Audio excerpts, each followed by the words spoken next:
Elle a disparu il y a 34 ans de la chambre à coucher.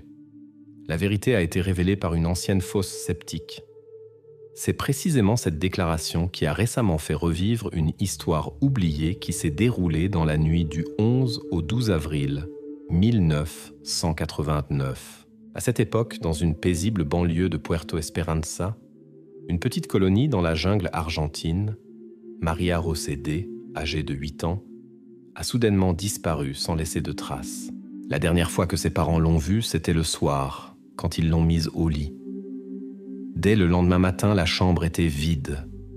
La pièce était en ordre parfait, sans désordre ni signe de lutte. Cependant, un détail étrange et inquiétant a immédiatement attiré l'attention des enquêteurs. La moustiquaire de la fenêtre avait été soigneusement découpée, et précisément de l'intérieur. Les habitants de Puerto Esperanza se souviennent du 11 avril 1989 comme d'une journée particulièrement lourde et étouffante. Vers le soir, une forte averse a recouvert l'endroit. Vers 23h40, les parents de Maria José ont éteint la lumière dans sa chambre et ont laissé la fenêtre légèrement ouverte pour que Maria José puisse respirer plus facilement dans la pièce étouffante. Ce détail est devenu plus tard un aspect important de l'enquête, car c'est précisément par la fenêtre ouverte que l'eau de la pluie nocturne s'écoulait dans la chambre.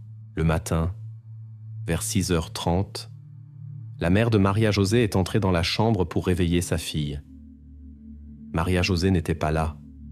Le lit semblait fait, comme si elle ne s'était pas couchée de la nuit.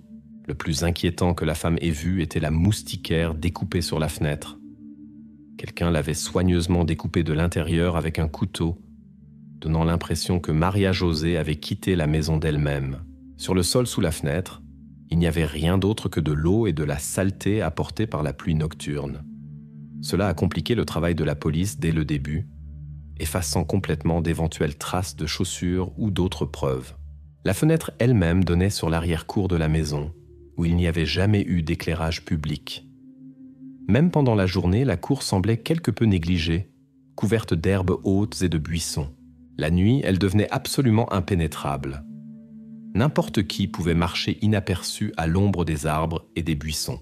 Immédiatement après la disparition, l'enquête a rencontré des suspects typiques pour les petites colonies comme Puerto Esperanza.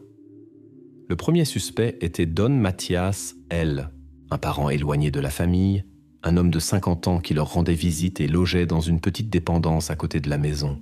Il a immédiatement informé la police que la nuit avait été difficile et qu'il avait à peine dormi à cause de l'orage. Mais les enquêteurs ont noté un détail important. Les parents de Maria José ont affirmé que la pluie et le tonnerre avaient cessé vers 1h du matin. Cela semblait étrange, bien que pas suffisant pour une accusation. Le deuxième suspect était un homme inconnu que les villageois désignaient comme un vendeur ambulant. De telles personnes apparaissaient régulièrement dans la jungle, vendaient des meubles ou des babioles, puis disparaissaient aussi soudainement qu'elles étaient apparues. Des témoins ont affirmé que vers 4h du matin, un vieux camion chargé de meubles avait silencieusement parcouru la rue. Cette version semblait très plausible et en même temps inutile. Personne ne pouvait fournir la plaque d'immatriculation du véhicule ou une description du conducteur. Les policiers, sous la pression d'agir rapidement, se sont concentrés sur le suspect le plus évident, Don Matias. Dès le matin du 12 avril, il se trouvait au poste de police après que des taches suspectes d'argile rouge aient été trouvées sur ses bottes. À ce moment-là, cela semblait très convaincant. Don Matias était nerveux, mais niait toute participation à la disparition de Maria José. Les bottes ont été immédiatement envoyées au laboratoire. Après quelques jours, les résultats de l'analyse sont arrivés. L'argile rouge n'était pas du tout celle qui se trouvait dans l'arrière-cour de la maison de Maria José. Le laboratoire a clairement établi. La substance sur les chaussures était du matériel de construction d'une propriété voisine où des ouvriers réparaient une clôture. Mathias a été libéré, mais cela a coûté du temps perdu dans l'enquête.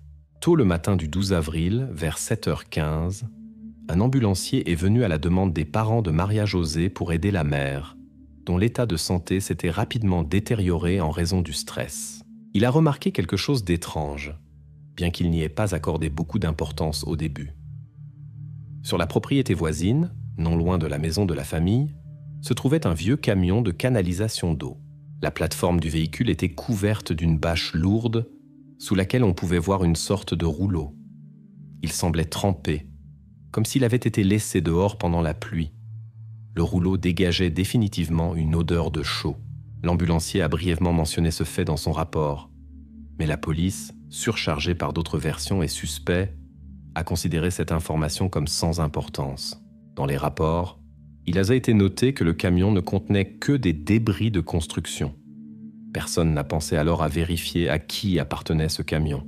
Personne ne s'est intéressé à l'étrange odeur de chaux et au fait que c'est exactement ainsi qu'on cachait habituellement les traces d'événements beaucoup plus inquiétants. Ce détail s'est perdu parmi des dizaines d'autres enregistrements et témoignages, ne restant qu'une petite ligne dans le rapport de police. L'enquête a continué, les versions ont changé, mais les circonstances de la disparition de Maria José restaient floues. De nombreuses années se sont écoulées avant que l'ancienne fosse septique sur la propriété voisine ne rappelle à nouveau le camion oublié avec sa mystérieuse cargaison sous la bâche mouillée. Pourquoi l'invité nocturne, Don Mathias L., n'a-t-il pas entendu la découpe de la moustiquaire dans la chambre d'à côté, malgré la proximité de la maison d'hôte?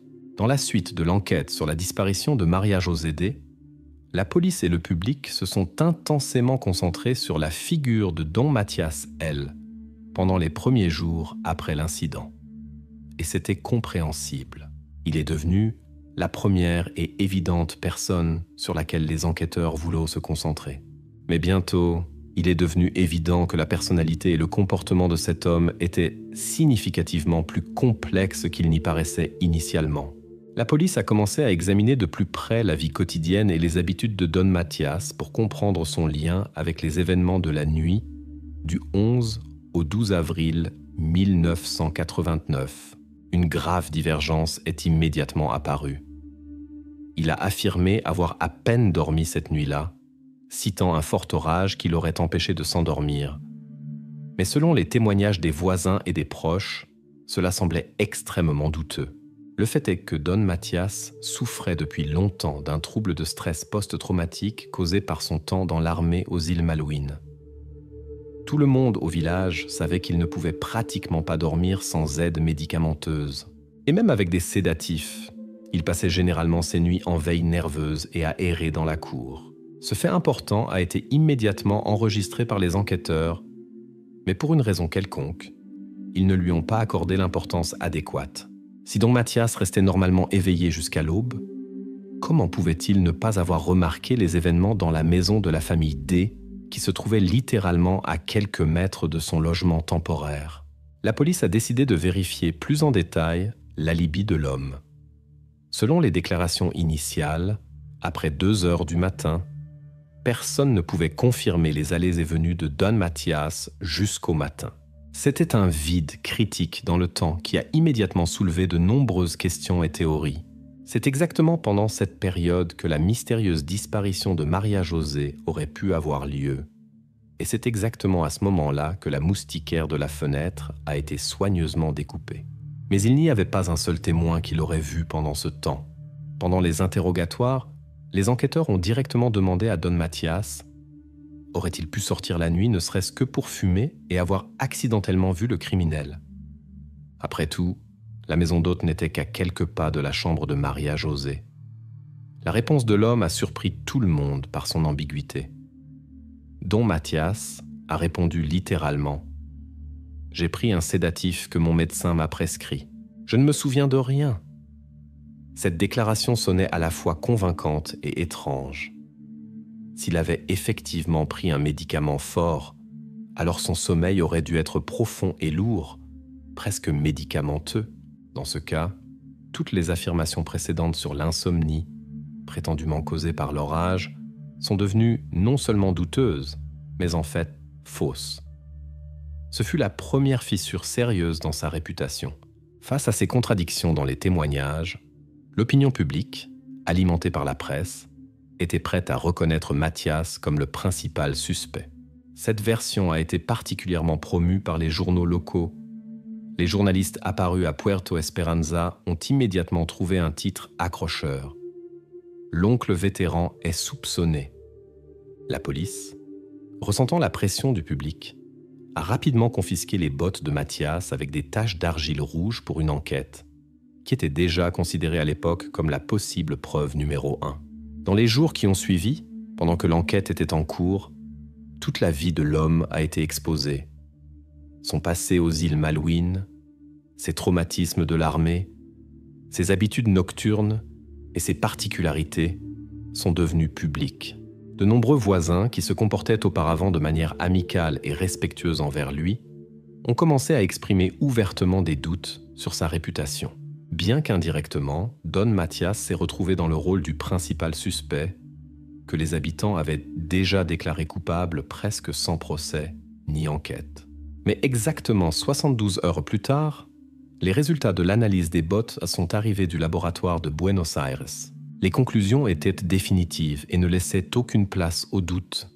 L'argile rouge, qui semblait à l'origine être une preuve importante, n'avait en fait rien à voir avec la propriété où vivait Maria José.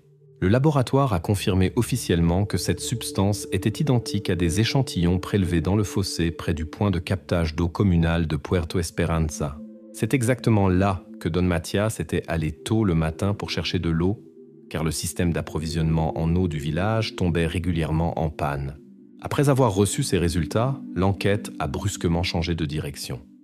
Et la version impliquant le vétéran a perdu sa pertinence. La criminalistique a montré une fois de plus sa faiblesse et son inefficacité, remettant publiquement en question la compétence de la police de Puerto Esperanza. Donc le vétéran est redevenu simplement Don Mathias, qui était au mauvais endroit au mauvais moment. Après l'effondrement de la version de l'implication de Don Mathias, l'enquête a perdu en vitesse et en direction. Cela a obligé la police à faire un pas en arrière et à prêter attention à d'autres facteurs qui n'avaient pas été adéquatement pris en compte auparavant. Au centre de l'attention se trouvaient les relations familiales complexes et tendues au sein de la famille de Maria José.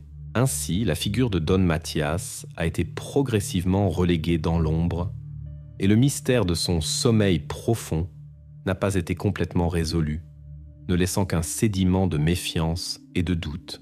Mais face à de nouvelles versions et suspicions, cette piste ne pouvait plus être considérée comme significative. Le sujet des bottes avec de l'argile rouge a été définitivement clos et n'a plus jamais été mentionné au cours de l'enquête. Pourquoi les parents de Maria José ont-ils déménagé à Puerto Esperanza seulement 1 mois avant sa disparition et cachent-ils le vrai motif à la police ? Après avoir épuisé la version sur l'implication de Don Mathias, l'enquête a dû concentrer son attention sur l'environnement immédiat de la famille D. Et les premiers à tomber sous le regard attentif des enquêteurs furent les parents mêmes de la disparue Maria José. Presque immédiatement, des incohérences inquiétantes ont été découvertes dans leur comportement et leurs déclarations, qui ont donné à la police l'impression que la famille cachait quelque chose. Un examen détaillé a révélé que la famille D était apparue récemment dans le paisible village de Puerto Esperanza, littéralement 1 mois avant la disparition de Maria José. Raúl D., le chef de famille, avait été contraint d'abandonner son travail dans une grande plantation de canne à sucre près de la ville de San Pedro. Les circonstances de son licenciement semblaient suspectes. Raúl avait eu un grave conflit avec le directeur qui s'est terminé par une démission inattendue et un déménagement rapide dans ce coin reculé et tranquille du pays. Précisément, le déménagement de Raúl et de sa famille a été immédiatement considéré par les enquêteurs comme étrange et soulevant des questions. Pourquoi la famille est-elle soudainement passée d'une vie relativement stable à un établissement éloigné sans aucune perspective ? Les réponses des parents pendant les interrogatoires sonnaient indéfinies et vagues. Raúl a parlé d'une certaine pression qui l'a obligé à quitter son lieu de travail et à déménager dans un coin tranquille pour protéger la famille. Il évitait les déclarations concrètes et était visiblement nerveux quand il s'agissait des raisons qui l'avaient poussé à quitter la plantation. Pas moins de questions sont apparues concernant la mère de Maria José, Angela. Son comportement dans les premières phases de l'enquête semblait compréhensible. La femme était en état de choc. Cependant, lors de l'examen des documents à l'école locale, un détail inquiétant a été découvert. Bien que la famille soit arrivée à Puerto Esperanza il y a plus d'1 mois, Maria José assistait à peine aux cours. Chaque fois que l'école commençait à poser des questions, Angela expliquait l'absence de sa fille par la maladie. aucun certificat médical n'a été présenté. Les enquêteurs ont décidé de clarifier la situation financière de la famille, sachant qu'un déménagement soudain est souvent associé à des dettes ou des difficultés financières. Lorsqu'un policier a posé des questions sur d'éventuels problèmes financiers, Raoul a réagi de manière évasive et tendue, évitant manifestement une réponse directe. Au lieu de clarifier, il a commencé à parler d'autres menaces et à mentionner l'augmentation supposée du danger dans la région. L'homme a fait référence à la diffusion de rumeurs dans les journaux locaux concernant des enlèvements liés aux activités des cartels de drogue et a expliqué que c'est exactement ce qui lui faisait craindre pour la vie de Maria José. Les déclarations de Raoul semblaient plausibles, mais son émotivité et l'évitement d'une réponse directe ont éveillé les soupçons de la police. Le fait qu'il ait mentionné les cartels a donné une impulsion à une nouvelle version extrêmement désagréable, qui a bientôt capté toute l'attention du public et de la presse. Immédiatement après les déclarations de Raoul, un article sensationnel est apparu dans le journal local Misiones Ahora, dans lequel un journaliste suggérait ouvertement que le père de Maria José devait une grosse somme d'argent et essayait maintenant de payer avec sa propre famille. L'auteur de l'article accusait Raoul sans hésitation de collaborer avec un cartel de drogue, supposant que c'était lui qui avait prétendument remis sa fille en gage pour des dettes. Cette version a suscité une énorme résonance publique et s'est immédiatement répandue dans toute la région. Malgré le manque de preuves réelles, les rumeurs se sont propagées rapidement. La police a été forcée de réagir aux nouvelles circonstances en vérifiant les connexions de Raoul et l'historique financier de la famille D, ce qui a coûté un temps précieux et a éloigné de plus en plus l'enquête de la situation réelle. Cependant, la version journalistique a rapidement perdu en crédibilité après que l'enquête a commencé à vérifier en détail la situation financière de la famille et n'a trouvé aucune preuve de dette ou de connexion suspecte avec des structures criminelles. À ce moment-là, cependant, le bruit médiatique avait déjà eu son effet et a contribué à ce que l'enquête se refroidisse progressivement et perde de l'élan. Parallèlement, la police a trouvé un autre détail important qui contredisait la version d'un enlèvement commandé par un cartel. La secrétaire de l'école locale où Maria José était inscrite a déclaré officiellement que la mère Angela avait personnellement demandé de ne pas créer de dossier scolaire complet pour sa fille. De plus, Angela avait directement informé l'employé de l'école que la famille n'avait pas l'intention de rester longtemps dans le village et prévoyait de déménager littéralement dans quelques semaines. Cela signifiait que la version d'un enlèvement planifié à l'avance par un cartel devenait complètement dénuée de sens. C'est précisément cette nuance qui a significativement changé la direction de l'enquête. La famille se comportait de manière étrange et évasive, mais la raison de leur comportement ne résidait probablement pas dans des plans criminels, mais dans l'instabilité habituelle typique de la migration et des changements de résidence. Cependant, la police avait déjà perdu trop de temps en raison de fausses versions et de rumeurs qui se sont immédiatement répandues grâce à la presse locale. Lorsque la version d'une possible implication de la famille dans des groupes criminels a définitivement perdu tout fondement, l'enquête s'est à nouveau orientée dans une autre direction, portant son attention sur l'environnement de la famille. À ce moment, les voisins de la famille D sont entrés dans le champ de vision de la police. Des travailleurs municipaux qui vivaient à proximité sans enregistrement officiel et n'avaient pratiquement aucun contact avec les habitants locaux. C'est exactement vers eux que s'est déplacé le focus principal de l'enquête. Ainsi, la famille de Raoul et Angela est temporairement passée à l'arrière-plan au milieu des rumeurs et des faux soupçons, ne laissant que des questions non résolues sur les raisons pour lesquelles ils sont réellement apparus à Puerto Esperanza, seulement un mois avant la disparition de Maria José et ce qui les a poussés exactement à se comporter de manière si cachée et suspecte. Le programme national BNDG commence à collecter massivement l'ADN des parents de personnes disparues dans toute l'Argentine, y compris les parents de Maria José. Pourquoi faire si l'affaire a déjà plus de 16 ans? Après que les soupçons contre la famille D se soient atténués et que l'attention des enquêteurs se soit déplacée vers les voisins municipaux, l'affaire Maria José a commencé à s'estomper progressivement. Année après année, les dossiers de l'affaire s'enfonçaient de plus en plus profondément dans les archives, couverts de poussière et d'oubli.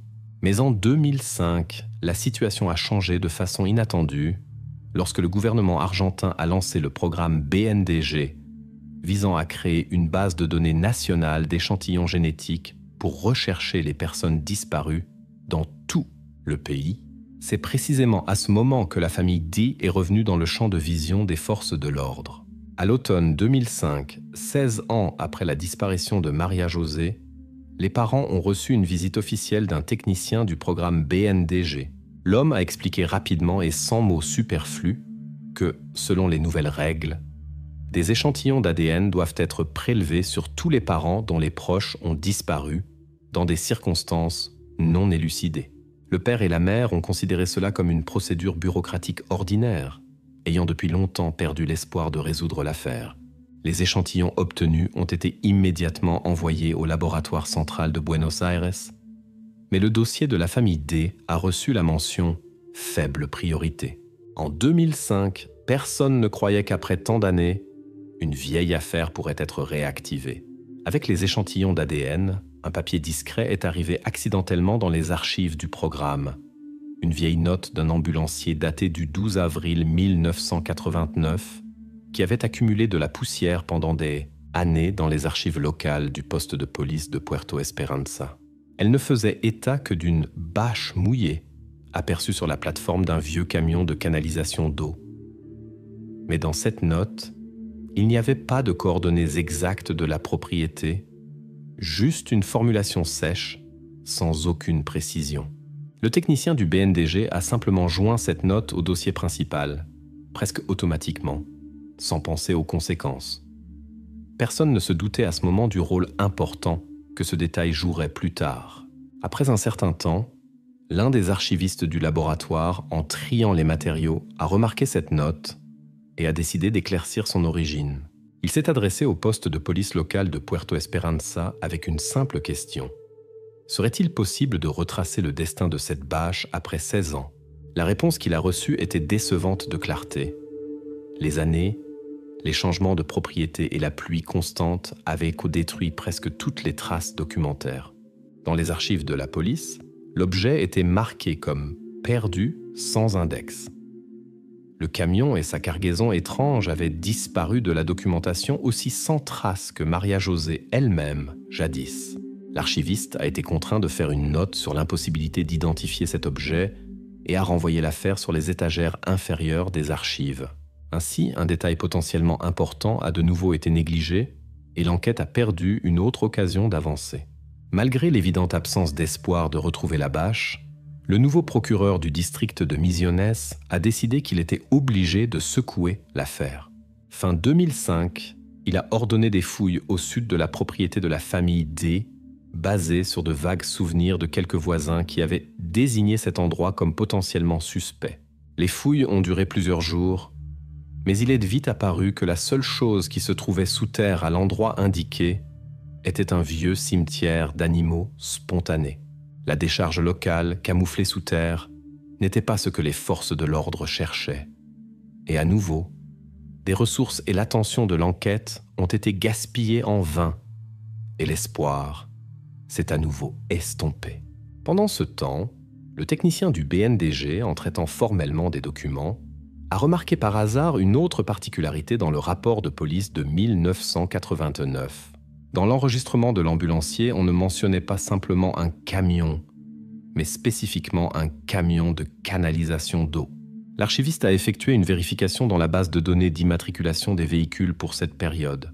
Il s'est avéré que le seul camion de canalisation d'eau enregistré dans le district de Puerto Esperanza en 1989 était au nom d'un certain Raoul P., le voisin de la famille D.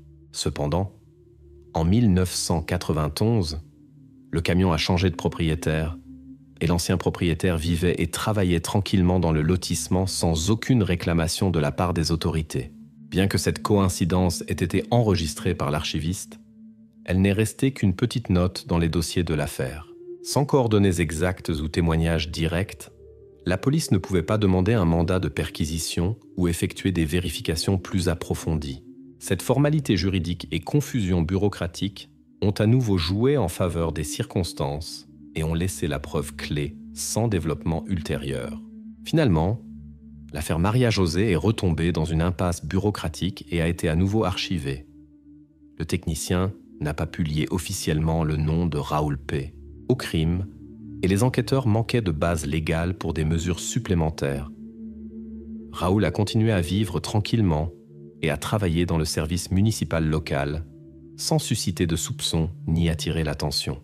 Ainsi, en 2005, une autre occasion de se rapprocher de l'énigme de la disparition survenue il y a si longtemps a été manquée. Tout ce qui restait de la tentative étaient les échantillons d'ADN des parents qui attendaient silencieusement et inaperçus leur heure dans les archives du programme national BNDG. Juin 2023, un matin tranquille à Puerto Esperanza. Un groupe d'entrepreneurs de travailleurs municipaux effectue des travaux de terrassement sur une propriété qui appartenait autrefois à Raoul P., le voisin de la famille de Maria José D. Les ouvriers ont reçu l'ordre de démanteler et de remblayer une vieille fosse septique qui avait été mise hors service depuis longtemps. L'excavatrice a commencé à creuser vers 8 heures du matin.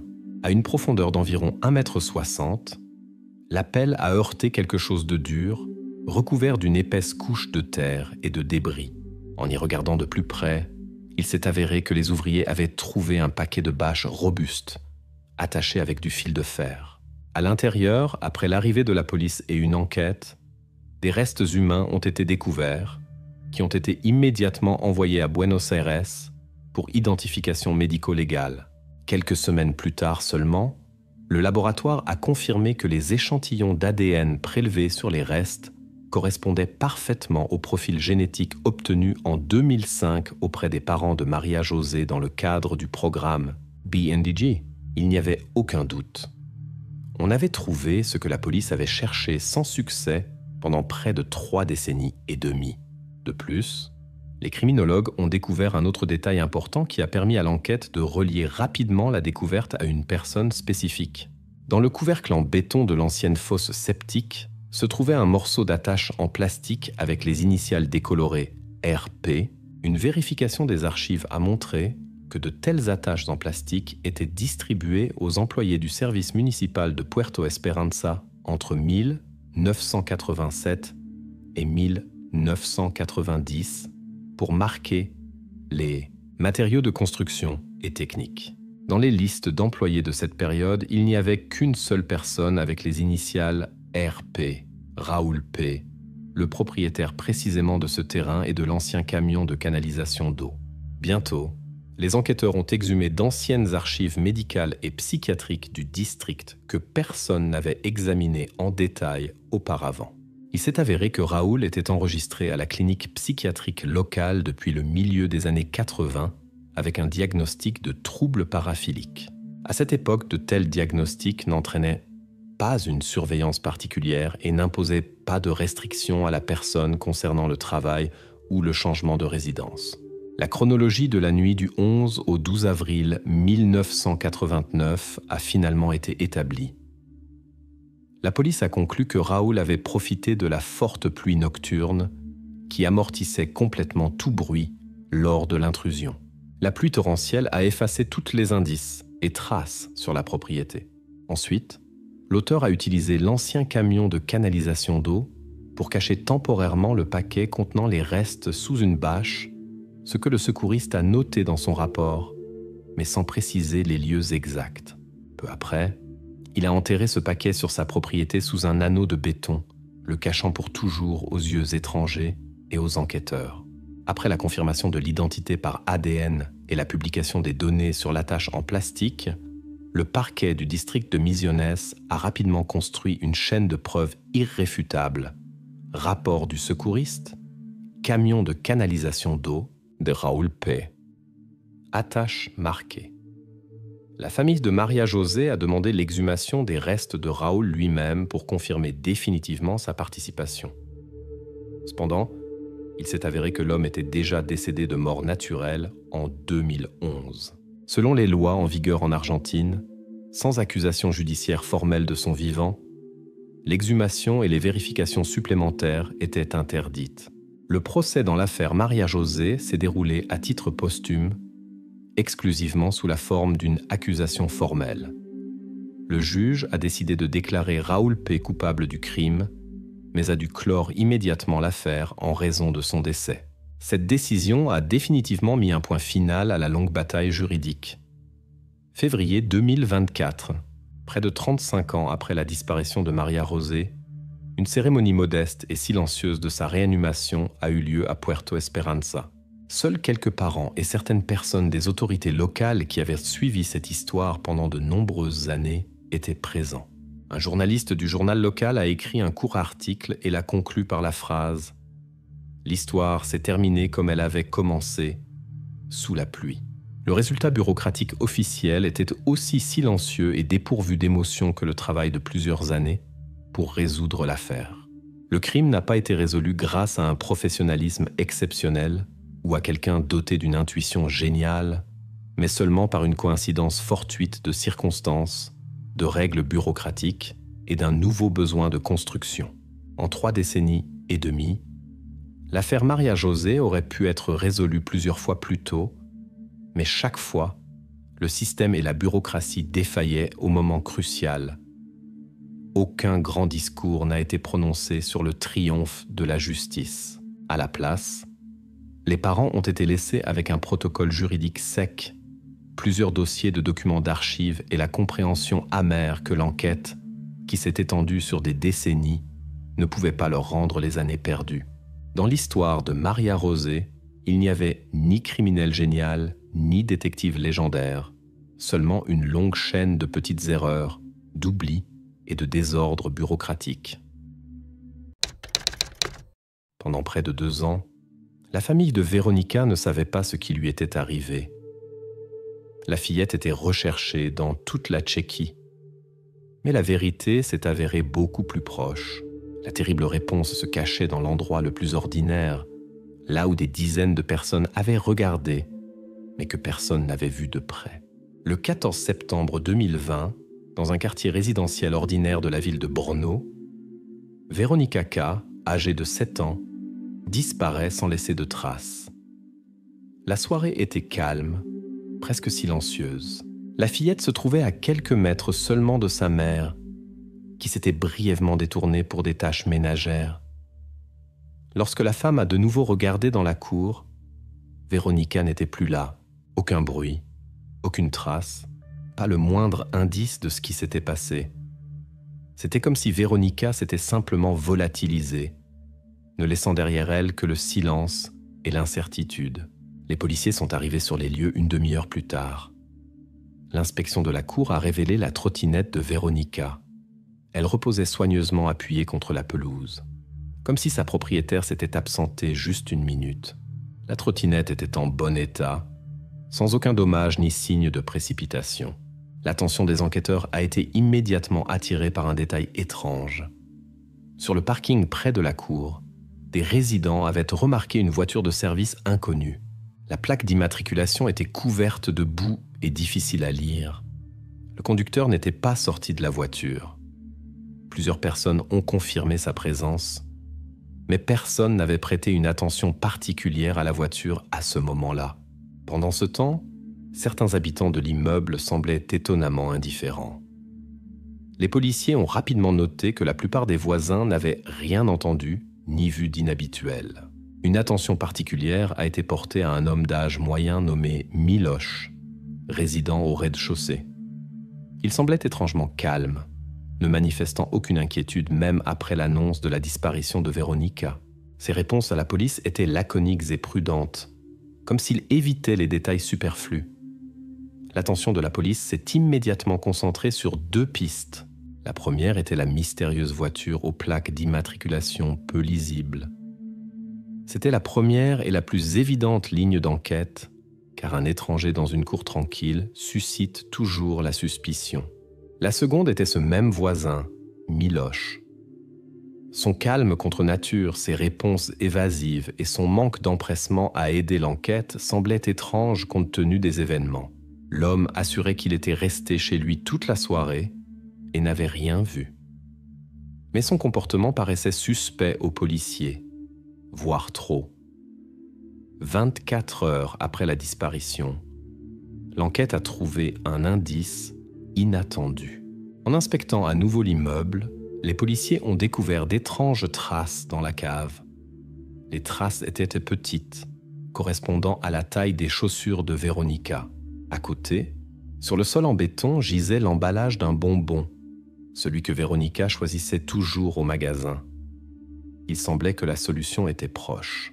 La cave a été immédiatement bouclée et minutieusement examinée par les experts en criminalistique.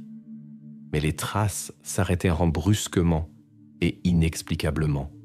Aucun passage secret, aucune autre preuve n'a été trouvée. La porte de la cave était fermée à clé, et la clé appartenait à ce même Miloš qui assurait ne pas y être entré depuis des mois. L'enquête s'est retrouvée face à son premier dilemme sérieux. Fallait-il faire confiance au calme de Miloš ? Néanmoins, la police ne pouvait ignorer les faits. Les traces et le bonbon indiquaient clairement que quelqu'un était passé par là récemment. Les soupçons ont commencé à s'intensifier, bien que la police comprenne qu'il ne fallait pas tirer de conclusions hâtives. La cave de l'immeuble semblait être à la fois la clé de l'énigme et une autre impasse. L'étrangeté et l'incertitude de la situation ne faisaient qu'accroître la tension. Cependant, il est vite devenu évident que la piste menant à la cave avait été trouvée trop facilement et trop rapidement.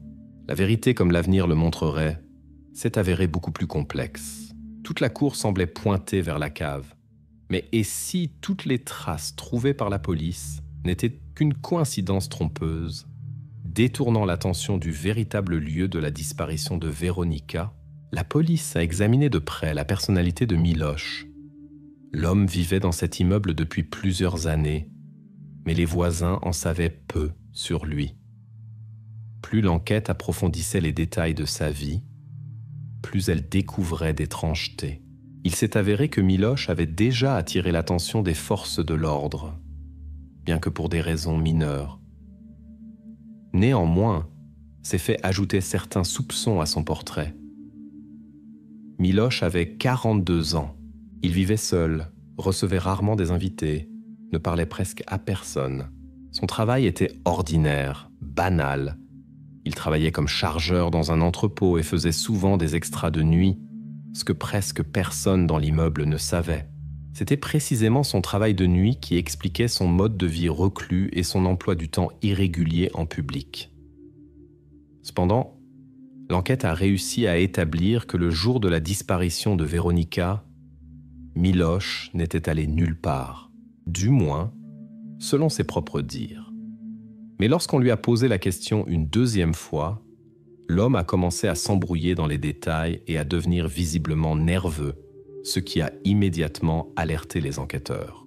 Les voisins non plus n'étaient pas très enclins à parler de Miloš, mais après les questions insistantes des enquêteurs, certains détails ont commencé à émerger que la police ne pouvait ignorer. Il s'est avéré qu'environ 6 mois avant la disparition de Véronica, Miloš avait déjà eu des problèmes avec les forces de l'ordre.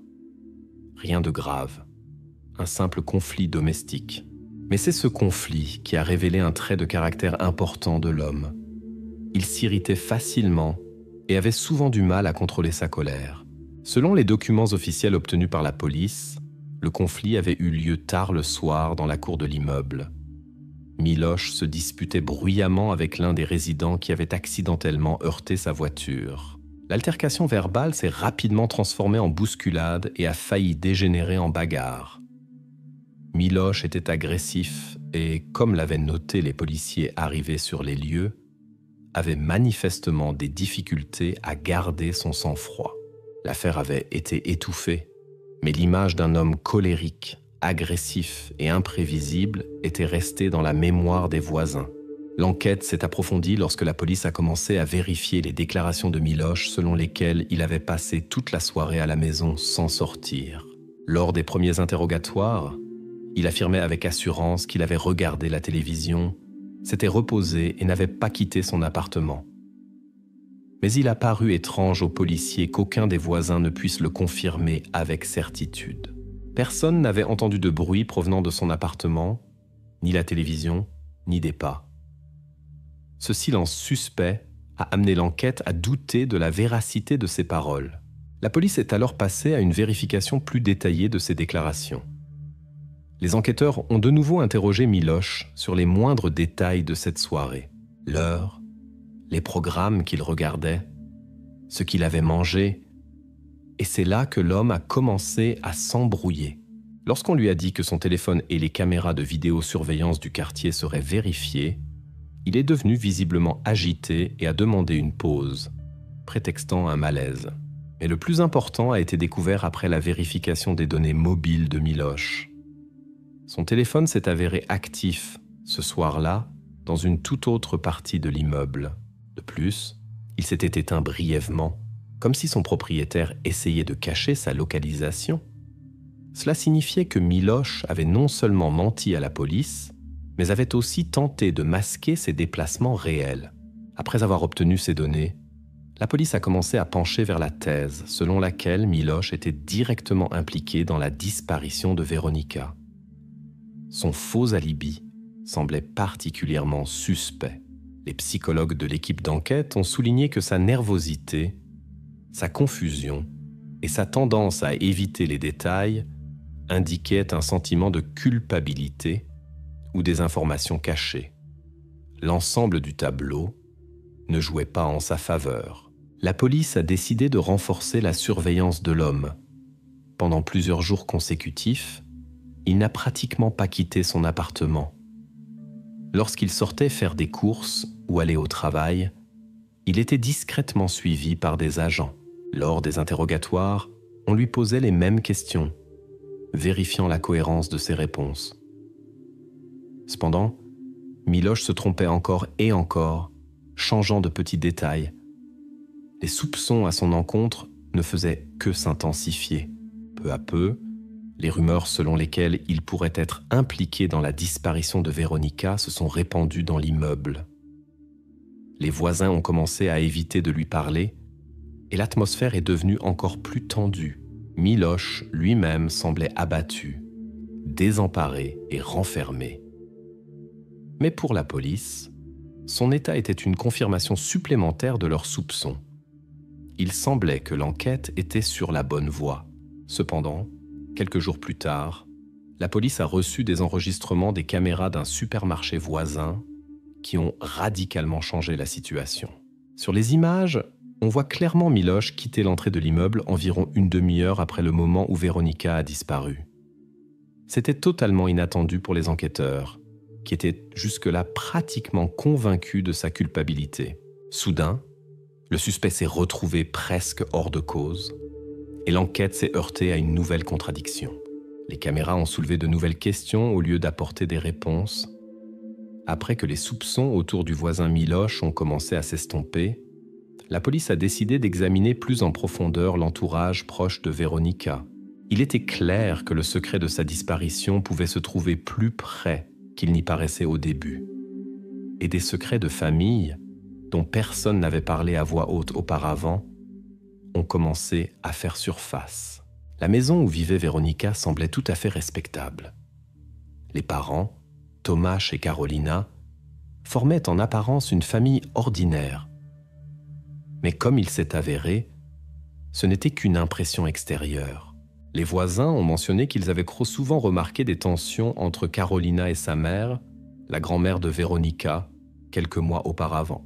Au début, ces informations semblaient peu significatives. Mais progressivement, les enquêteurs ont commencé à comprendre que derrière cette simple tension familiale se cachait quelque chose de plus profond. Les policiers ont découvert qu'il y avait de sérieux désaccords entre Karolina et sa mère, Pani Magda, concernant l'éducation de Veronika. Magda était une femme aux mœurs strictes, qui avait ses propres idées très claires sur la façon dont les enfants de sa famille devaient grandir. Elle critiquait régulièrement sa fille, l'accusant de manque de soins, d'inattention et, selon ses mots, d'une approche légère de l'éducation. À un moment donné, ces conflits ont dépassé le stade des simples disputes domestiques. La police a réussi à trouver un document confirmant que 6 mois avant la disparition de Veronika, la grand-mère s'était officiellement adressée aux services sociaux pour demander une vérification de la manière dont Karolina s'acquittait de ses responsabilités parentales. les enquêteurs ont de nouveau convoqué les parents et la grand-mère de Véronica pour interrogatoire. Jusqu'à présent, la famille affirmait d'une seule voix qu'il n'y avait pas de conflit sérieux entre eux.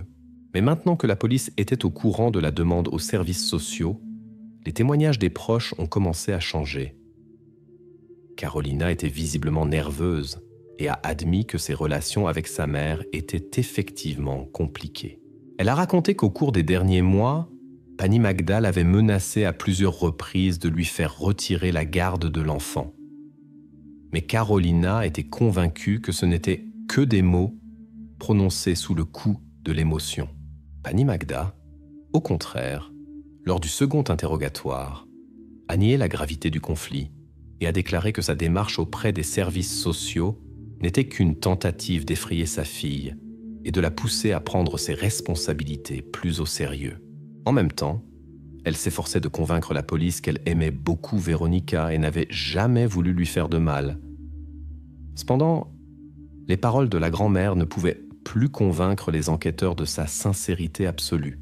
Les enquêteurs comprenaient tôt que ces contradictions dans les témoignages n'étaient pas fortuites et pouvaient être le signe de quelque chose de plus qu'une simple querelle familiale. L'idée a germé dans l'esprit des enquêteurs que la disparition de Véronica pourrait être liée à une tentative de la grand-mère de la retirer de la famille de cette manière. Et la police a décidé d'examiner plus attentivement les déplacements de Magda après le jour de la disparition de Véronica. Les soupçons se sont brusquement renforcés lorsque les enquêteurs ont découvert que Pani Magda avait soudainement quitté Brno quelques jours après la disparition de Véronica. Elle s'était rendue chez des parents dans une petite ville d'une autre région du pays, sans prévenir personne à l'avance. Ce départ inattendu a paru extrêmement suspect à la police. De plus, lorsque les enquêteurs ont tenté de la contacter par téléphone, la grand-mère a refusé de faire des commentaires et a déclaré qu'elle ne souhaitait pas communiquer sans avocat. Dans la maison de la famille de Véronica, l'atmosphère est devenue encore plus tendue. Les voisins discutaient de la situation avec prudence et à voix basse, mais même eux commençaient à douter de l'innocence de Magda. Les rumeurs sur son conflit avec sa fille se sont rapidement répandues dans la cour, renforçant les soupçons selon lesquels tout n'était pas si simple dans cette affaire. Pendant ce temps, l'enquête tentait de comprendre si la grand-mère avait pu emmener Véronica hors de la ville à l'insu des parents. La police a vérifié les billets, les caméras des gares, interrogé les voisins et les parents éloignés, mais ces tentatives n'ont donné aucun résultat. Les soupçons restaient au niveau de l'hypothèse, non confirmée par des preuves concrètes. Et les enquêteurs ont commencé à se demander si le départ de la grand-mère de la ville n'était pas du tout lié à la disparition de Véronica, mais n'était qu'une étrange coïncidence. Alors que la piste de la grand-mère semblait progressivement mener à une impasse, un témoin inattendu est apparu, changeant complètement l'orientation des recherches.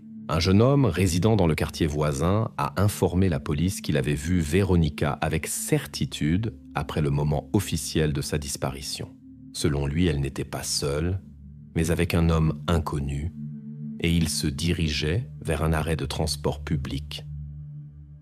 Le témoignage du témoin semblait si sûr et clair que la police a décidé de vérifier immédiatement sa véracité. Cet homme ne pouvait pas se tromper. Il était absolument certain d'avoir vu Véronica. Les déclarations du nouveau témoin, qui semblait initialement être la clé de l'énigme, ont immédiatement suscité des doutes. Il affirmait avoir vu Véronica à l'intérieur d'une voiture de service inconnue. Cette information était sérieuse et la police ne pouvait l'ignorer. Cependant, au fur et à mesure que le témoin témoignait, l'enquête s'embrouillait de plus en plus dans ses paroles et les détails de ce qu'il avait vu. L'homme qui s'est présenté comme Martin Novak a raconté que le soir du 14 septembre, vers 19h, il rentrait du travail et traversait le quartier voisin. Selon ses dires, il a clairement vu une petite silhouette, ressemblant extérieurement à Véronica, montée dans une voiture de service de marque Škoda, garée au bord de la route. La voiture était blanche, avec le logo d'un service municipal local sur le côté et des plaques d'immatriculation très sales, exactement comme l'avaient décrit les voisins auparavant. Ce fait a particulièrement intéressé la police, car il coïncidait avec les témoignages d'autres témoins qui avaient précédemment mentionné une Škoda blanche suspecte près de la maison de Veronica. Novak a décrit les détails de la voiture clairement, avec assurance, sans hésitation. Cependant, lorsque la police a tenté d'obtenir de lui une description précise de l'apparence de la personne à l'intérieur, des problèmes ont surgi. Novak ne pouvait pas se souvenir avec certitude du visage du conducteur, mais affirmait qu'il s'agissait d'un homme de corpulence moyenne, portant une veste de travail. Le plus important semblait être autre chose. À l'intérieur de la voiture, il avait vu Veronica. Les enquêteurs ont invité la mère de Veronica, Carolina, pour comparer le témoignage du témoin avec ses souvenirs de sa fille ce soir-là. Au cours de l'interrogatoire, un problème est immédiatement apparu. Martin Novak a décrit avec assurance les vêtements que portait prétendument Veronica. Il parlait d'une veste rouge et d'un pantalon noir. Carolina, quant à elle, insistait fermement sur le fait que sa fille l'était habillée tout autrement. Une veste claire et un jean bleu. Cette divergence fondamentale a suscité de sérieux doutes chez la police. Novak est devenu confus lorsqu'on lui posait encore et encore les mêmes questions. Il a commencé à s'embrouiller dans les détails, se corrigeant, affirmant qu'il n'avait vu l'enfant que brièvement et qu'il aurait pu se tromper sur la couleur des vêtements. Son assurance s'est progressivement transformée en inquiétude et en incertitude. Plus la police menait l'interrogatoire, plus il y avait d'incohérences dans ses paroles. Les enquêteurs ont décidé de vérifier plus attentivement les informations de Novak. Les enregistrements de plusieurs caméras de vidéosurveillance du quartier où l'homme aurait vu la voiture avec Veronica ont été visionnés. Cependant, la voiture n'est apparue sur aucune caméra. Cette étrangeté a encore plus ébranlé la confiance de l'enquête envers le nouveau témoin. L'impression se formait que Martin Novak avait soit confondu quelque chose, soit n'avait pas du tout vu ce dont il parlait à la police. Bientôt, la police a commencé à pencher vers la thèse que Novak aurait pu inventer l'histoire pour attirer l'attention. Il n'y avait rien de suspect dans sa biographie. Un employé ordinaire d'une petite entreprise locale, n'ayant jamais eu de problème avec la loi auparavant. Cependant, lors de l'enquête, il n'a pas réussi à expliquer clairement pourquoi il n'avait pas immédiatement signalé ses observations à la police. Mais s'était manifesté plusieurs jours après que l'affaire eût été largement couverte par la presse. Dans ce contexte, son histoire semblait de plus en plus douteuse et peu convaincante. Néanmoins, les enquêteurs ont décidé de ne pas écarter complètement cette piste. Par acquis de conscience, ils ont interrogé les collègues et les voisins de Novak. La plupart d'entre eux ont confirmé que l'homme avait tendance à exagérer et aimait parfois se retrouver au centre des événements. Ce fait n'a pas joué en faveur du témoin, et la police a progressivement mis ses déclarations de côté. Novak apparaissait désormais plutôt comme une autre fausse piste que comme une véritable clé pour résoudre la disparition de Veronica. Cependant, l'affaire a pris une tournure inattendue lorsque les techniciens ont analysé attentivement les enregistrements des caméras près de la maison de Veronica, réalisés précédemment. Sur l'un des enregistrements, considéré auparavant comme inutile en raison de sa mauvaise qualité, il a été possible de déchiffrer une partie de la plaque d'immatriculation de la Škoda blanche suspecte. Ce fragment correspondait à la description donnée par Novak et coïncidait également en partie avec la voiture que la police avait déjà tenté de retrouver après les premiers signalements des habitants de l'immeuble. Cette découverte a contraint l'enquête à revenir à la version initiale selon laquelle le témoin aurait pu voir la voiture et, peut-être, n'avait pas complètement inventé son témoignage. La situation s'est encore compliquée par le fait que cette voiture précise, d'après les enregistrements des caméras, se trouvait effectivement dans le quartier précisément pendant l'intervalle de temps où Veronica a disparu. La police ne pouvait plus exclure totalement un lien entre la voiture et la disparition. Après que la suspecte Škoda de service s'est de nouveau retrouvée au centre de l'attention de l'enquête, la police a décidé d'examiner attentivement la personnalité du conducteur, Tomáš R. Au cours des premières vérifications, il s'est avéré qu'il avait déjà été sous la surveillance des forces de l'ordre. Et ce n'était pas un hasard. Tomáš R. avait 38 ans. L'homme vivait seul, dans un petit appartement loué dans un quartier périphérique de Brno, n'avait presque aucun contact avec ses voisins et semblait être une personne renfermée, fuyant tout contact. Les agents qui vérifièrent sa biographie ont découvert que plusieurs années auparavant, Tomáš avait travaillé comme coursier pour une entreprise de livraison de jouets pour enfants. C'est à cette époque que la police avait commencé à s'intéresser à lui. Plusieurs parents s'étaient plaints que Tomáš manifestait une curiosité excessive envers leurs enfants, leur parlant trop longtemps et avec insistance. Les plaintes indiquaient qu'il se comportait étrangement, posait aux enfants des questions personnelles, essayant même parfois de leur donner des jouets sans le consentement des adultes. Cependant, tout s'était limité à un avertissement formel. L'affaire n'avait pas abouti à des accusations sérieuses et après son licenciement de l'entreprise, les plaintes avaient cessé. Cependant, cette seule information a rendu Tomáš plus suspect aux yeux de la police. Sa biographie n'était pas criminelle, mais ces épisodes montraient clairement qu'il fallait le surveiller de plus près. Les enquêteurs comprenaient qu'il y avait trop de coïncidences avec la voiture et la personnalité du conducteur pour les ignorer.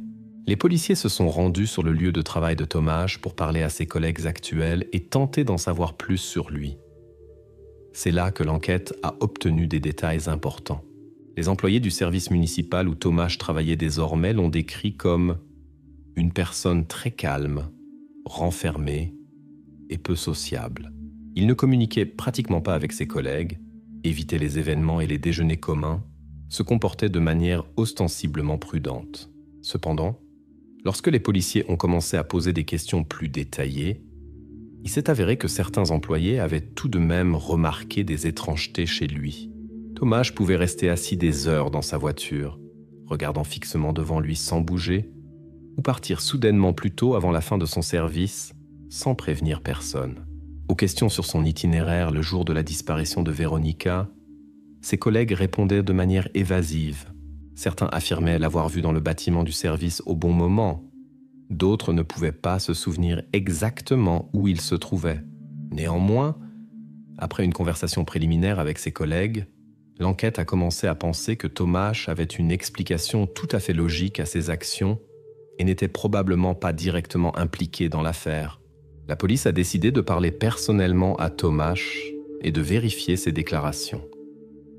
Pendant la conversation, il est apparu étonnamment calme et maître de lui, ne ressemblant absolument pas à quelqu'un cachant un terrible secret. Il a affirmé avec assurance que le jour de la disparition de Veronika, il se trouvait dans un tout autre quartier de Brno. Comme preuve, Tomáš a fourni un rapport de réparation d'un distributeur de café dans un immeuble de bureaux où il s'était effectivement rendu pour des raisons professionnelles. Les documents ont été soigneusement vérifiés par la police et l'alibi semblait plus que convaincant.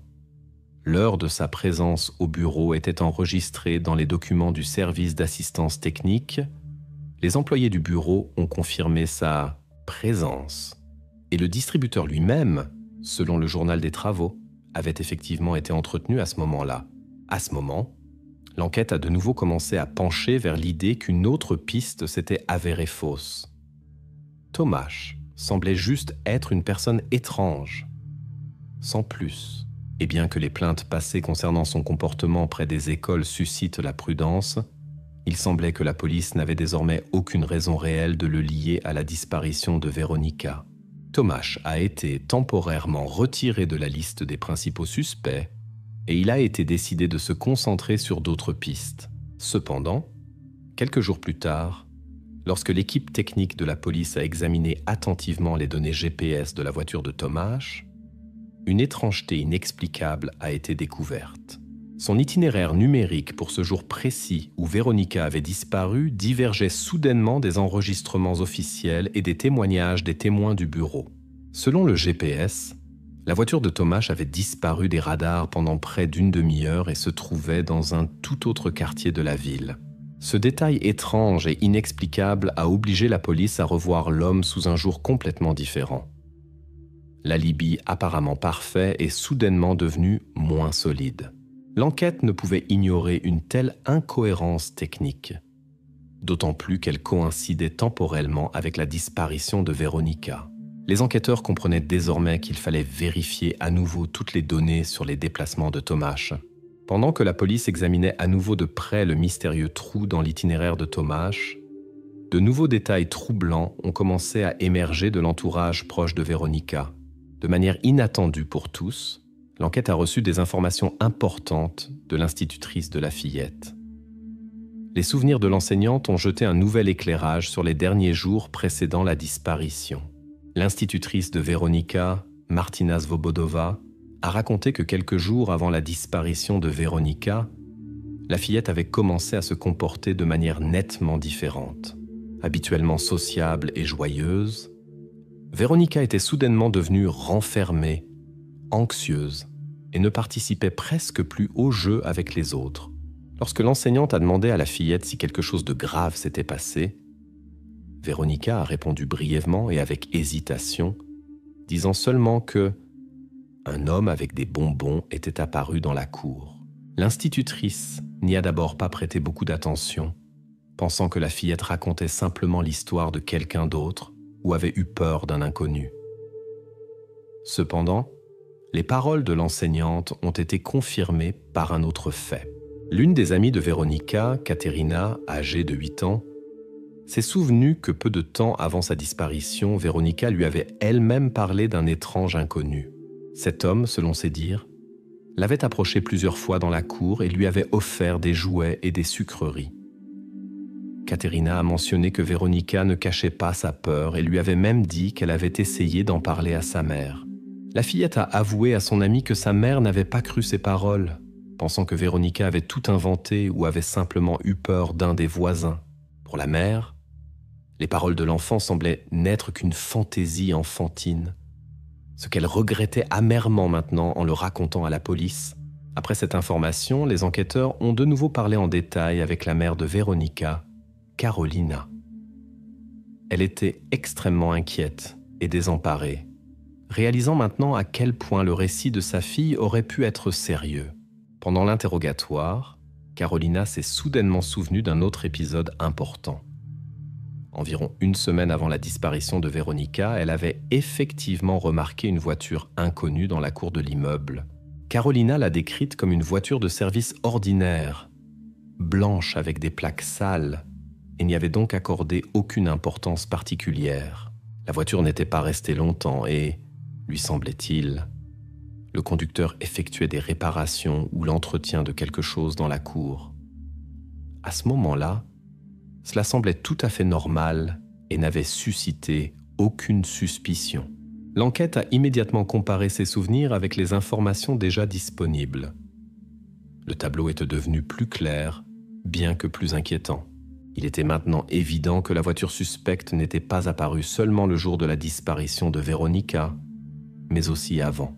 Ce n'était plus un simple épisode fortuit, mais une possible apparition systématique d'une personne tentant d'établir un contact avec Veronika. À ce moment-là, l'enquête a porté son attention sur un autre habitant du quartier qui, selon les voisins, avait déjà été vu essayant d'offrir des sucreries aux enfants. Il s'agissait du concierge nommé Petr, un homme âgé, sociable, qui travaillait dans ce quartier depuis longtemps. Plusieurs voisins ont informé la police que Petr distribuait souvent des bonbons aux enfants du coin, ce qui suscitait la méfiance de certains parents. Les enquêteurs ont décidé de vérifier d'urgence le concierge, d'autant plus qu'il pouvait également correspondre à la description de « l'homme aux bonbons » mentionné par Veronika. La police a interrogé les résidents, essayant d'obtenir une image plus complète du comportement de Petr. Au début, les informations semblaient insuspectes. Le concierge, selon les témoignages des voisins, offrait effectivement parfois des bonbons et même de petits jouets aux enfants, ce qui suscitait une certaine méfiance chez les parents. Cependant, une vérification plus approfondie a montré que les soupçons étaient infondés. Il s'est avéré que Petr n'était pas du tout à Brno le jour de la disparition de Veronika.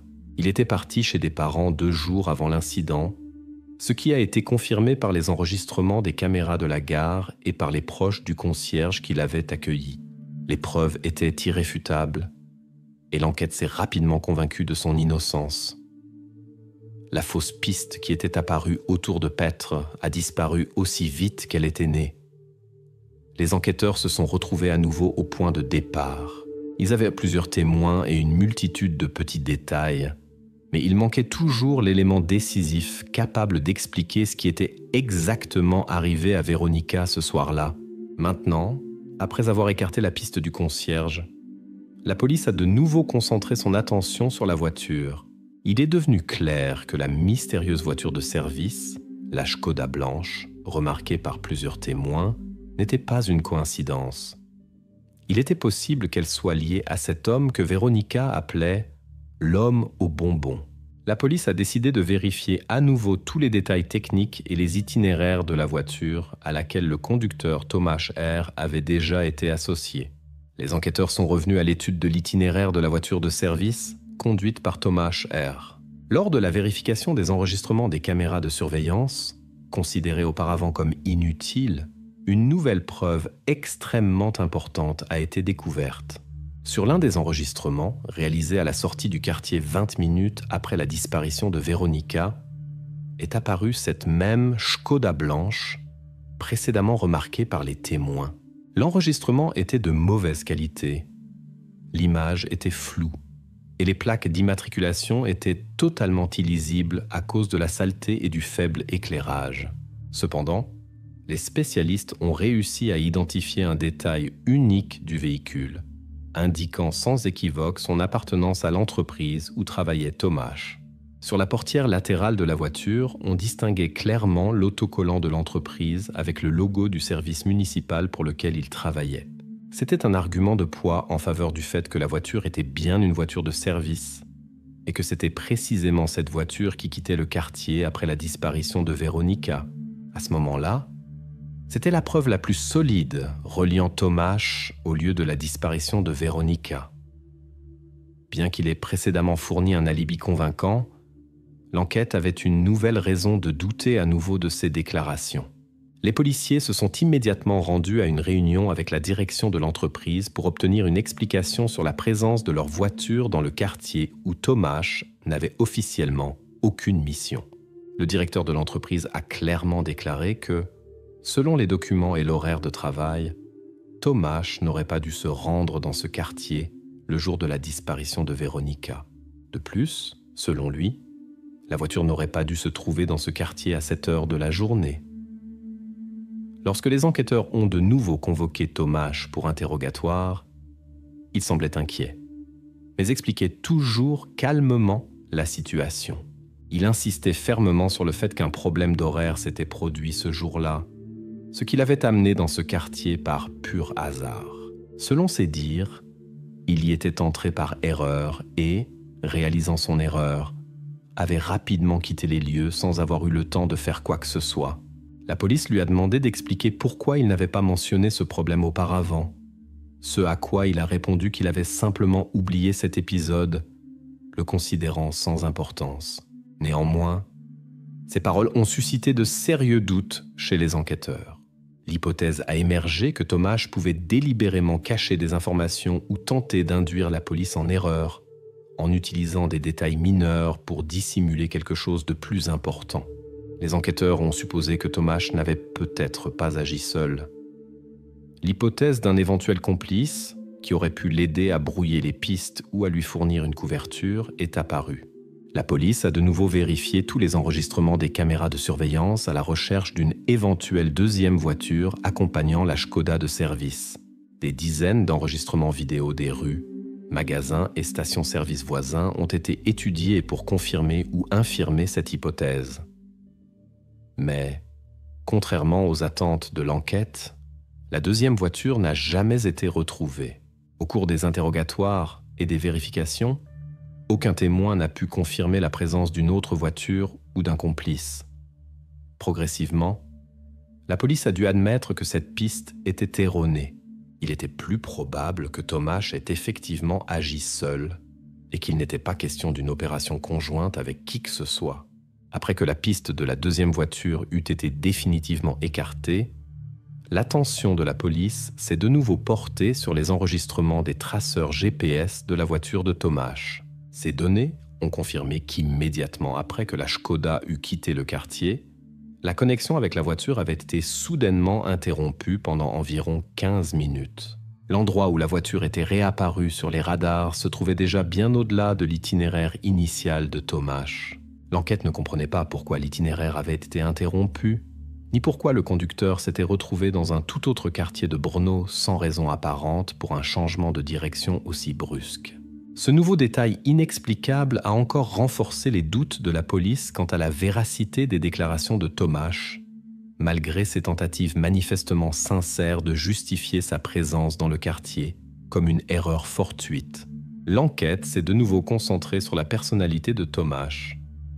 L'attention de la police a été attirée par un incident survenu 1 an et demi après la disparition de Veronika dans une autre ville tchèque, Zlín. L'incident ressemblait tellement aux détails des événements précédents que l'enquête ne pouvait plus le considérer comme une simple coïncidence. L'incident à Zlín s'est produit en journée dans l'un des grands centres commerciaux de la ville. Markéta, âgée de 14 ans, a raconté à la police qu'un inconnu l'avait approché sur le parking et, se présentant comme un agent de sécurité, lui avait demandé de le suivre, soi-disant pour vérifier ses papiers. Cependant, Markéta a eu des soupçons. L'homme se comportait étrangement, était nerveux et ses paroles manquaient d'assurance. Lorsqu'il a tenté de l'attraper par le bras et de la faire monter de force dans un minibus de service, Markéta a commencé à crier à l'aide et a réussi à se dégager, courant immédiatement se réfugier dans le centre commercial. Ces paroles ont été immédiatement confirmées par l'agent de sécurité du centre commercial. L'homme, de service ce jour-là, avait réussi à noter une partie de la plaque d'immatriculation de la voiture et avait également enregistré le véhicule sur les caméras de vidéosurveillance. Lorsque la police a obtenu ces données, il s'est avéré que le minibus appartenait à l'entreprise où Tomáš travaillait toujours. Les doutes sur son identité ont presque entièrement disparu. L'homme qui avait attiré l'attention de la police à Brno était désormais soupçonné d'une agression à Zlín. Lors de l'interrogatoire, Tomáš s'est comporté calmement et avec assurance, tentant de présenter l'incident comme un énorme malentendu. Il affirmait avoir vu Markéta, qui semblait perdue, et avoir simplement voulu l'aider. Selon ses dires, il lui avait seulement proposé de la raccompagner chez ses parents ou de l'aider à comprendre où elle se trouvait.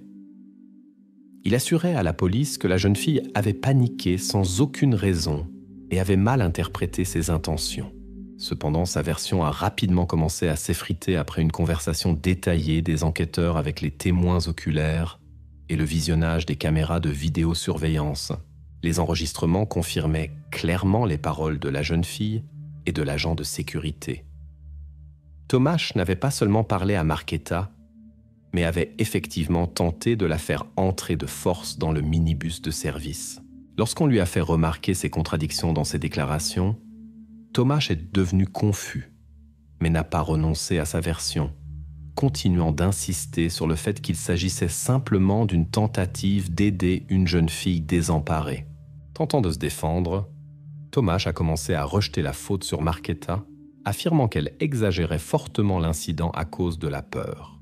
Il a même déclaré que l'adolescente avait mal interprété ses bonnes intentions, les transformant en tentative d'agression. Cette version semblait peu plausible et invraisemblable à l'enquête, d'autant plus qu'il y avait des témoignages solides de témoins oculaires. Mais Tomáš s'en tenait obstinément à cette ligne de défense, espérant peut-être que les enquêteurs douteraient de la sincérité des déclarations de Markéta. Cependant, une vérification minutieuse de tous les détails de l'affaire à Zlín n'a fait que renforcer les craintes de la police. Le comportement de Tomáš présentait clairement les signes d'un schéma réfléchi. Malgré ses tentatives de se présenter comme une victime des circonstances, l'enquête comprenait déjà clairement que le suspect n'était pas simplement une personne étrange prise dans une situation délicate, mais un criminel potentiellement dangereux qui avait déjà manifesté de l'intérêt pour des mineurs à plusieurs reprises. Après l'arrestation de Tomáš, la police a décidé de vérifier à nouveau, de manière plus approfondie cette fois, les itinéraires de tous ces déplacements professionnels des 2 dernières années. Et c'est précisément à ce moment que les enquêteurs ont obtenu de nouvelles données décisives. Les traceurs GPS ont montré que le jour de la disparition de Veronika, Tomáš se trouvait effectivement dans le quartier d'où elle avait disparu, à la minute près. Ces données coïncidaient avec le trou précédemment identifié dans son itinéraire, que Tomáš avait auparavant attribué à une défaillance technique de l'équipement. Désormais, pour la première fois, l'enquête disposait de preuves claires que Tomáš avait menti sur les circonstances de sa présence sur le lieu de la disparition de Veronika. Jusqu'à présent, son alibi semblait solide comme le roc, mais les nouvelles données ont complètement détruit cette certitude. Il est devenu évident que l'homme ne s'était pas simplement retrouvé par hasard dans ce quartier, mais avait délibérément tenté de cacher ses véritables déplacements à la police. Il était désormais clair. Il fallait vérifier tous les lieux liés à Tomáš. Après que la police se fut définitivement assurée de l'incohérence entre les données du traceur GPS de la voiture de Tomáš et ses propres déclarations, il fut décidé de vérifier minutieusement tous les endroits ayant un lien quelconque avec le suspect. Les agents ont entrepris des vérifications systématiques de tous les sites où Tomáš avait travaillé ou était apparu au cours des dernières années. C'était un travail fastidieux, presque sans fin, mais c'est précisément ce travail qui a conduit à la révélation du terrible secret. D'abord, la police a vérifié le garage que Tomáš louait depuis de nombreuses années dans une zone industrielle en périphérie de Brno. Rien de suspect n'a été trouvé. Ensuite, la maison de campagne des parents du suspect, où il se rendait parfois le week-end, a été inspectée, mais là non plus, rien d'utile pour l'enquête n'a été trouvé. La situation semblait presque désespérée, jusqu'à ce que les enquêteurs apprennent d'un des collègues de Tomáš qu'il avait accès à un vieil entrepôt appartenant à l'entreprise où il travaillait. Lorsque les agents sont arrivés sur les lieux, il est devenu clair que l'entrepôt n'était plus utilisé depuis longtemps et était officiellement considéré comme vide. À l'intérieur, parmi le vieux matériel et les cartons de documents obsolètes, les policiers ont découvert un grand congélateur industriel, débranché depuis longtemps du réseau électrique, mais qui, pour une raison quelconque, était fermé par un cadenas. Cette circonstance apparut suspecte. Les enquêteurs ont immédiatement appelé les experts en criminalistique, ont ouvert le congélateur et y ont découvert ce qui confirmait les pires craintes de la police. La principale hypothèse de l'enquête s'est également confirmée. C'était Veronika, disparue près de 2 ans auparavant. La vérification des enregistrements des caméras de surveillance et des témoignages a permis à la police de reconstituer entièrement la chaîne du crime. Le soir du 14 septembre 2020, Tomáš, utilisant sa voiture de service, s'était effectivement rendu dans la cour tranquille où se trouvait Veronika à ce moment-là. Il lui a offert des bonbons et des jouets, l'a convaincu de monter dans la voiture et a immédiatement quitté le quartier. Ce sont précisément ces 20 minutes qui ont été enregistrées par les caméras de vidéosurveillance et ensuite, un mystérieux trou est apparu dans les données GPS de la voiture que Tomáš a plus tard qualifié de défaillance technique. En réalité, Tomáš avait intentionnellement désactivé le traceur GPS, pensant que ses déplacements ne pourraient ainsi pas être suivis. Il a conduit Veronika à l'entrepôt où il louait un local. C'est là qu'il a commis le meurtre, puis a caché les traces du crime dans le congélateur, comptant sur le fait que l'entrepôt vide n'attirerait aucune attention. Son calcul a longtemps semblé juste. La principale erreur de Tomáš a été de décider, avec trop d'assurance, de commettre à nouveau un crime similaire à Zlín. La tentative répétée d'agression, enregistrée par l'agent de sécurité et les caméras de vidéosurveillance, est devenue l'erreur clé, après laquelle la police a commencé à vérifier méthodiquement son passé et à comparer les données avec la disparition de Veronika. Après la découverte de toutes les preuves nécessaires dans l'entrepôt, Tomáš a été définitivement arrêté. Malgré les preuves évidentes, il a longtemps tenté d'échapper à sa responsabilité, changeant constamment ses déclarations et insistant sur le fait que tout ce qui s'était passé était un accident et un tragique malentendu. Au début, il affirmait que la fillette avait elle-même demandé à monter dans la voiture, puis il a affirmé qu'elle était tombée et s'était accidentellement blessée, succombant à ses blessures. Cependant, l'expertise et tous les éléments de l'enquête ont réfuté catégoriquement chacune de ces affirmations. Les experts ont clairement établi que toutes ces paroles étaient des mensonges Les blessures ne pouvaient pas avoir été causées accidentellement et les traces indiquaient clairement des actes intentionnels de sa part. Les psychologues judiciaires sont parvenus à la conclusion que Tomáš avait prémédité le crime, ce qui était confirmé par la désactivation du traceur GPS, la préparation du lieu pour dissimuler les preuves et d'autres circonstances. À chaque nouveau fait présenté au tribunal, l'espoir de Tomáš d'échapper à la peine devenait de plus en plus mince. Ses tentatives de se présenter comme innocent semblaient de moins en moins convaincantes, et les juges, après avoir examiné les éléments du dossier, étaient catégoriques dans leurs évaluations. Le tribunal a condamné Tomáš R. à la peine maximale de prison, 25 ans de réclusion sans possibilité de révision de l'affaire. La décision a été rendue rapidement, clairement et sans émotion. Le crime était résolu, le coupable puni, le tribunal et l'enquête n'avaient plus de questions.